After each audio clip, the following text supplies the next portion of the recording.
One down.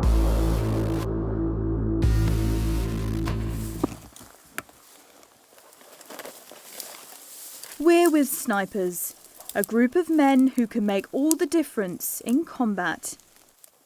With exclusive access to their 10-week course, we're finding out what they have to do to take the next step and become instructors. So either go right of him or left of him, depending, or if it dictates, we'll get along this fence. Working as a sniper platoon can be key on operations. 6-1 Charlie, 6-2 Charlie, radio check over. Multiple snipers firing on a position means a disorientated enemy, unable to locate where the shot is coming from. The more barrels you got on that target, the more chance you've got of actually impacting and hitting that target. And also they can't, if anyone was to hear that shot, that sort of impact, they can positively identify where that shot came from, because it's spread across a big area. They can't pinpoint your exact location. Sort of confuses them as well and scares them. The vast Otterburn ranges provide the perfect terrain to practice. It's a different training area that not a lot of people use, especially if you work down south. Some of the northern lads will get to use it, and some of the Scottish lads, but it's a complex terrain with open rolling countryside, deep valleys and multiple wood blocks to move around in. 6-2 Charlie, we're approximately 800 metres short of Foley's Wood, over. They know where they are from the start, so they get given a grid of the area to go to, and they have to make their way as a platoon across the ground through challenging terrain into the location where they get set from the platoon and split off in sections, and then split off in pairs and fire a suitable fixed firing point before they destroy the enemy.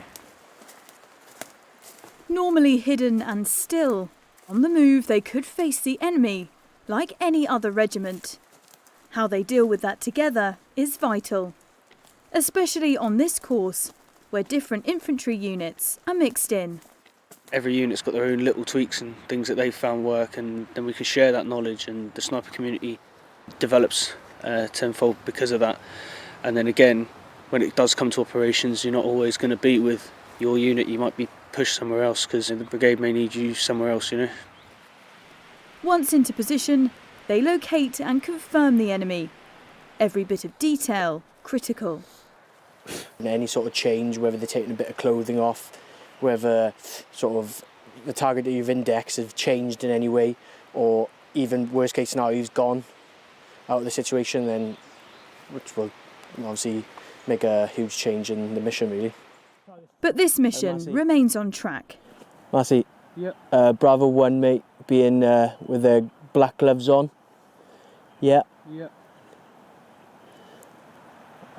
Obviously, you know the distance of 440. Everything set yet? Yeah, dial set, mate. Wind at 6. I believe you're going to be firing in the firing on the tier 2 yet. Roger. Let me know when set. One on.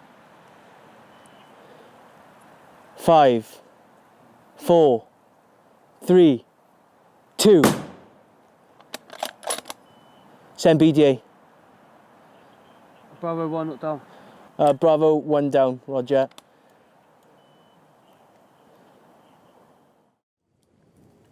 As life goes on as normal around this large port city, in disused buildings above, snipers have set up a makeshift observation post.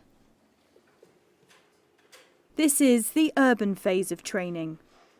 They're intelligence gathering, on the lookout for any enemy activity in the area. In this scenario, the enemy are participating in hostile activity, which the snipers must terminate. In that situation there, we're just looking for as much information about the Bravos or people that we're looking at as much as possible. So what they're wearing, type of height, any details that we can get on them to A, confirm that they're the targets we're looking for, and then B, to see what they're up to and whether any suspicious activity is taking place. A white bedsheet at the back of the room can do so much, and someone like a white screen in front of you, the amount that can do to stop someone seeing through into that building. Literally, you become invisible. The daily routine, drinking, sleeping and eating, are carried out in 2 6-man rooms, they're extremely hot, the heat becoming an issue for all of them. It's been a bit of a sauna in there, so just rationing water is quite difficult. Obviously, keeping your rations, keeping tabs on your rations, just making sure that the guys are hydrated, but also things like ammunition, batteries for comms, etc. So just keeping tabs on that. Snipers must remain in position without being seen for hours, days, even weeks, logging and reporting anything they see.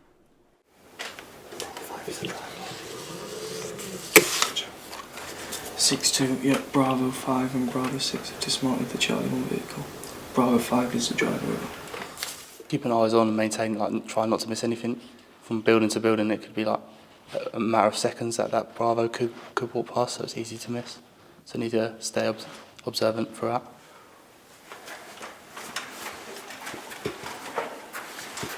I think snipers have been undervalued in the past, but more and more they're proving their worth on the battlefield, especially in urban environments where we can remain concealed, provide numerous different forms of surveillance tasks, but also provide that strike function at the end of it. So the commanders, especially higher officers, are starting to see the real value of using snipers in the urban environment. With future conflicts more likely to take place in this type of environment, the urban phase is crucial.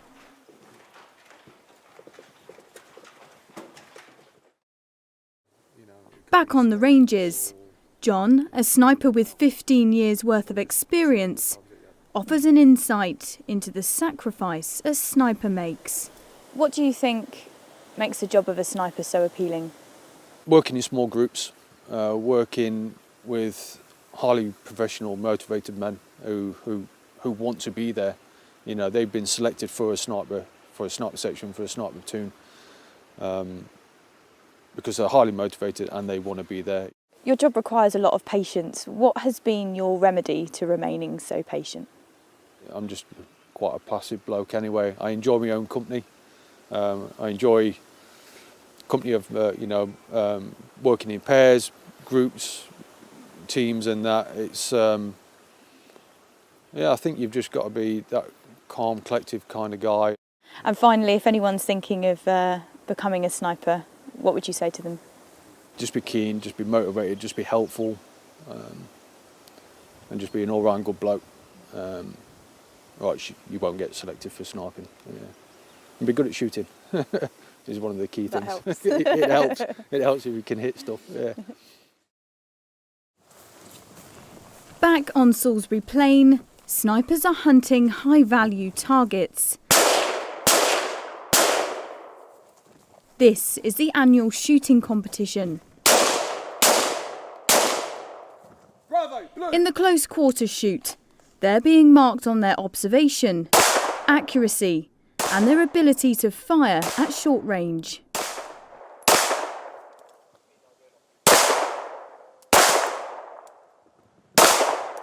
They're testing the ability to think quickly, engage targets, not using laser rangefinders, so going back to basic skills. We're also testing close quarter marksmanship, because that's also key fundamental skills. Navigation is tested, but mostly marksmanship. 16 teams are taking part this year, battling it out to be the best. Miss. There's an international element too, with teams from America, Germany, Sweden and Denmark taking part. It has been exciting, it's been challenging, and it's been an experience to come see another terrain than we are used to in Denmark. We learn a lot from each other, and that is what this is all about. Of course, we go for winning and also learning. I think it's great. You meet new people, other nationalities and how they work. You can learn new things from each other. It's definitely a lot of fun. You get excited, nervous. You have to keep up with the best of the best. It's good to see how they work together, how they perform, their different weapon capabilities, because obviously they're different to us. Some of them are better at different shoots, like the Americans are better like close range, CQB, but it's just generally good to see all round.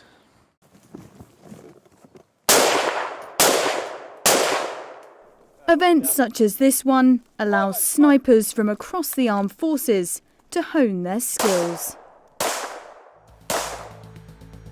Over the past 10 weeks, we've been following snipers through their instructor course. They've been training in rural and urban environments, with some battling it out to be the best. They will now go back to their units to train the next generation, ready to face any potential threat the future may hold. If you enjoyed this video, don't forget to give it a like and to subscribe to our channel.